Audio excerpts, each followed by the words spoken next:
a crochet tutorial in a while, but I wanted to do some crocheting for Christmas, so I thought I would share what I was working on and a tutorial for these snowflakes.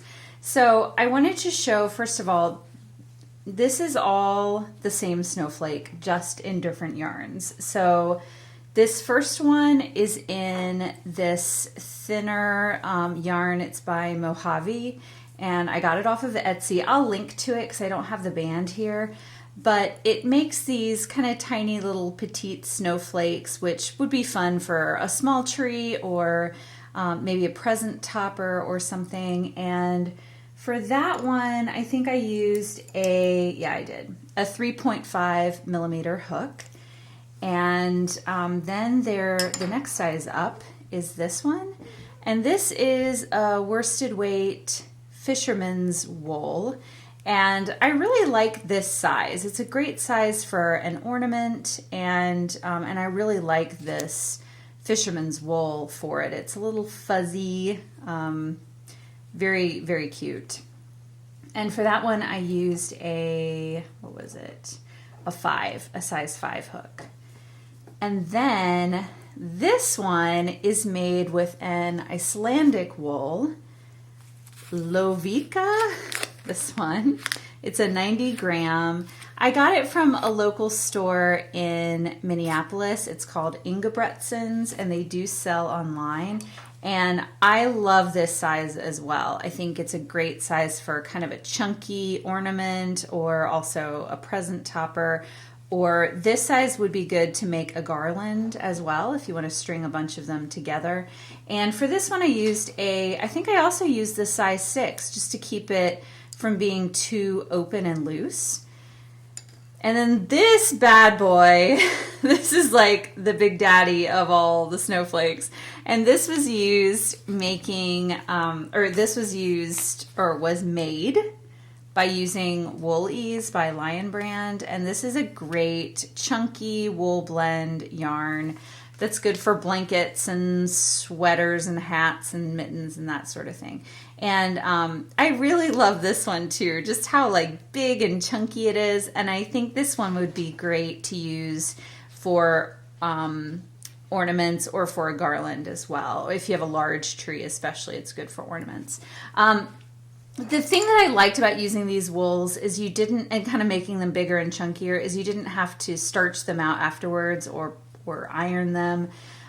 When you're working with these really fine yarns, my mom used to make them with this, like, I don't even know what weight it is, it's teeny little yarn, and she would have to like stretch them and starch them all out so they would hold their shape. And all of these yarns hold their shape pretty well, so you can just make them and kind of fiddle with them to get them nice and get the shape kind of the way you want it, and then it'll just stay as is. So the other things you're going to need, you'll need a large tapestry needle for weaving in the ends, a nice little pair of scissors, and then for the Wool Ease, which I'm going to use to show you how to make them, you need a size 9 crochet hook.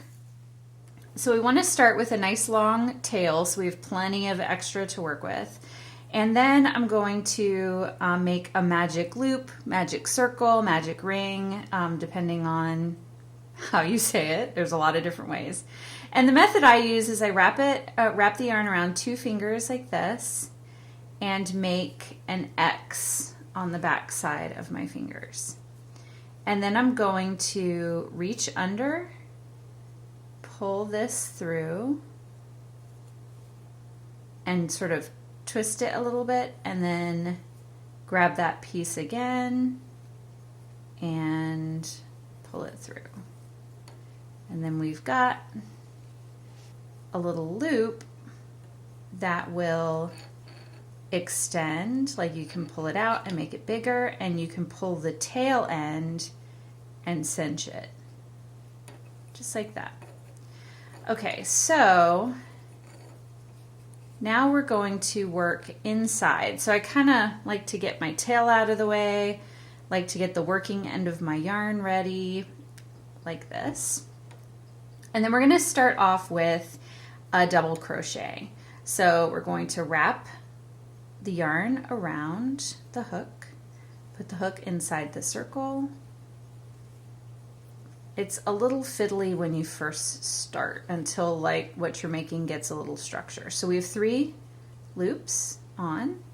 We're going to wrap, pull through 2, wrap or yarn over, and pull through 2. And that's a double crochet. So we're going to do 3 of those. So we'll do 2 more. Like I said, it's a little fiddly when you're first working with it. You just have to kind of grab it where you can. Once you have a little more structure to work with, I think it gets a little easier. Okay, so we have 3 done here. And if you need more, this is why you want a really long tail. If you need more, you just pull it out so you have a little more room to work. And you can kind of pull that a little tighter together. Then we're going to chain 4. So we'll do 1, 2, 3, 4. And then we're going to do 3 more double crochet. Wrap, go in the circle, pick up the yarn, yarn over, pull through 2, yarn over, pull through 2. 2 more of those.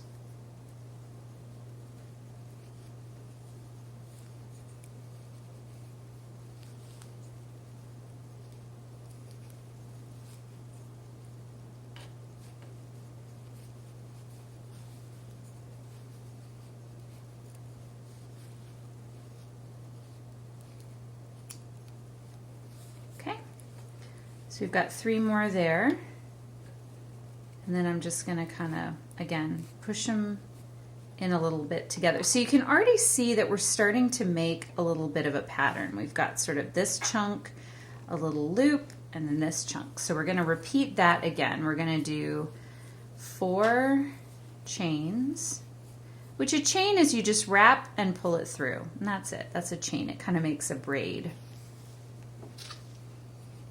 Okay, and then we're going to go 3 more double crochets.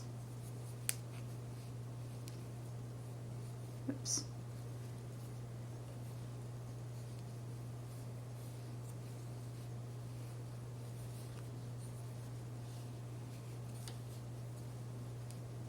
I really love this yarn, but since it's a little bit looser, sometimes I get a little stuck on it.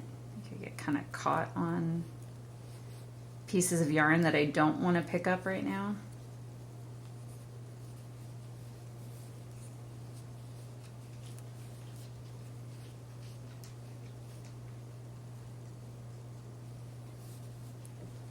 Okay, so we have 3 of those. We're going to chain 4 again.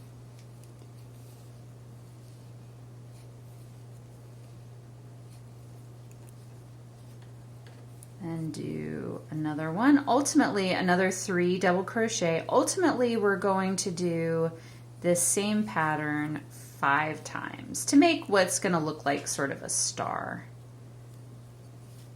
You think about like a snowflake pattern, it's not going to have 4 sides because you're going to end up with something that looks kind of squarish. So you want to do odd numbers, like either 5 or 7. So for this one, it's really simple. We're going to just have 5. So see, here's what 4 looks like. You'd have basically kind of a granny square blanket look, which is not what we want. Okay, we're going to push these in a bit. We're going to chain 4 more and do 3 more double crochet. Oops.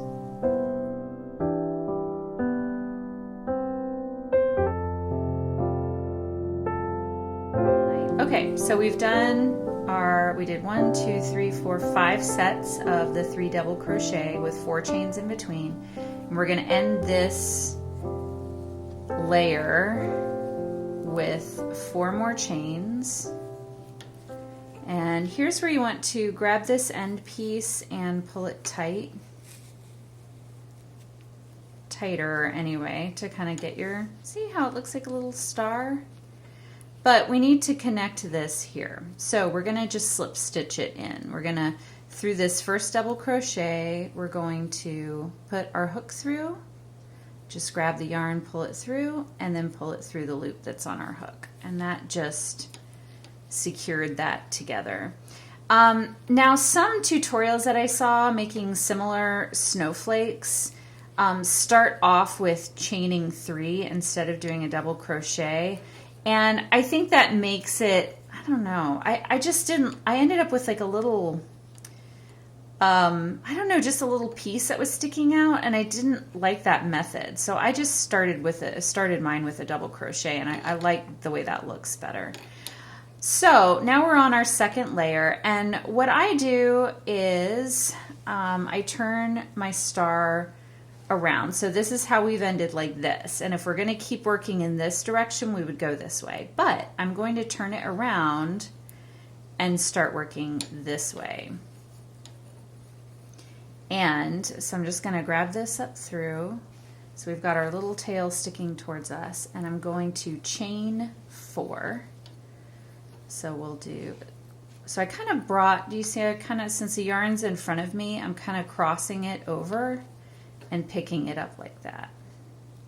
Okay, so we'll do 1, 2, 3, 4 chains, and then we're going to go inside of this loop here. This is the one of the chains that we did, chain of 4.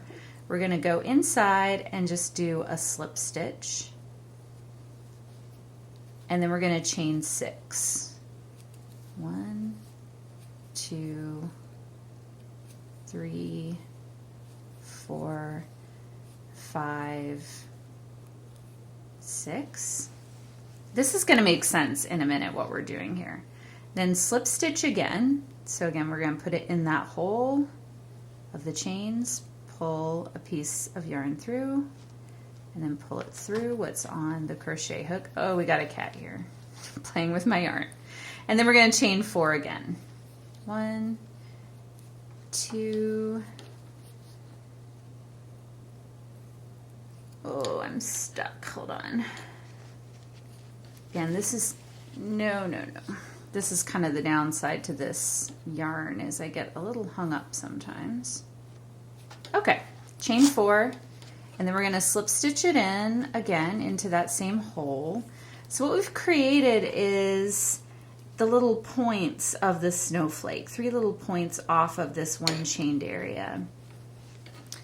And then, because we've got this yarn here that we want to get over to this next section of chain, and we've got to pass through the 3 double crochets. So in the middle double crochet, we're going to work under, put the hook under both loops like that, and just do a slip stitch right there. And that's just helping the yarn kind of pass over that section. And then we're going to do another slip stitch into the chain of 4. So we're in this next whole space, and then we're going to repeat that, chain 4, slip stitch, chain 6, slip stitch. Hey, come on, stop playing with my yarn. I give them yarn for them to play with and all sorts of little fun things, and they still want to play with me when I'm crocheting. Okay, so we're going to chain 6.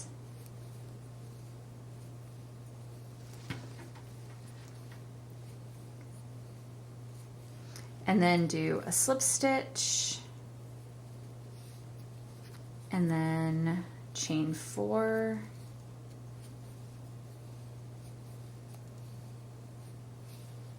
and a slip stitch, and then we're right back at the double crochets. So we're going to skip one in the middle one, go under both loops, do a slip stitch, and then a slip stitch into the next chain of 4. And that's how we're going to work around, and you can kind of see how we're creating this little snowflake pattern. See that? And this is where we just do that slip stitch over the double crochet, it just kind of keeps that yarn tucked in so we can make a nice snowflake shape. So I just need to finish up with the other 3.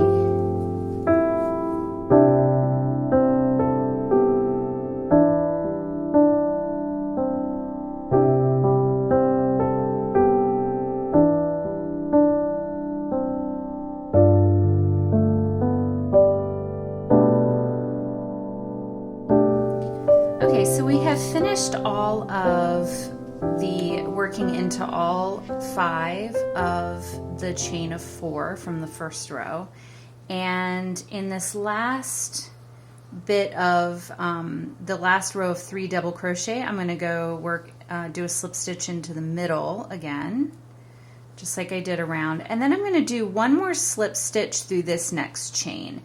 And the reason why I did that is because when I didn't, it feels like it just kind of cinches up this last little bit. And so now you can see we have a nice snowflake shape. I'm going to cut off the end, and I'm going to take this piece of yarn and just pull it through to make a little knot. And then sometimes this gets a little loose while you're working with it, so I'm going to pull it in nice and tight. And really, you can pull it in as tight as you want to. And what I've been doing, because I don't really care for a snowflake if there's like a little knot or something, I'm going to thread this piece that we ended with. And I'm going to work it down, just kind of stitching in and out. I'm going to work it down to meet up with this other one, the first one that we started with. And then I'm going to work this one in and out just a couple of times, really just to kind of secure it in place.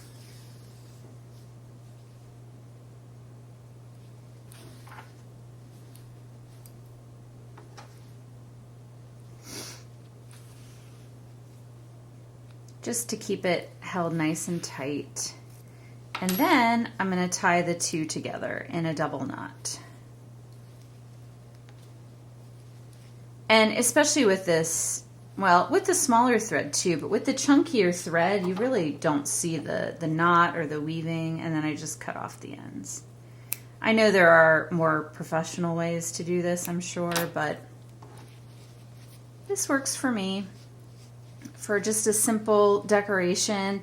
And each one of these probably takes me about 10 minutes or so. They don't take very long. They're nice and easy, and then I'll kind of go through and just stretch it out a little bit.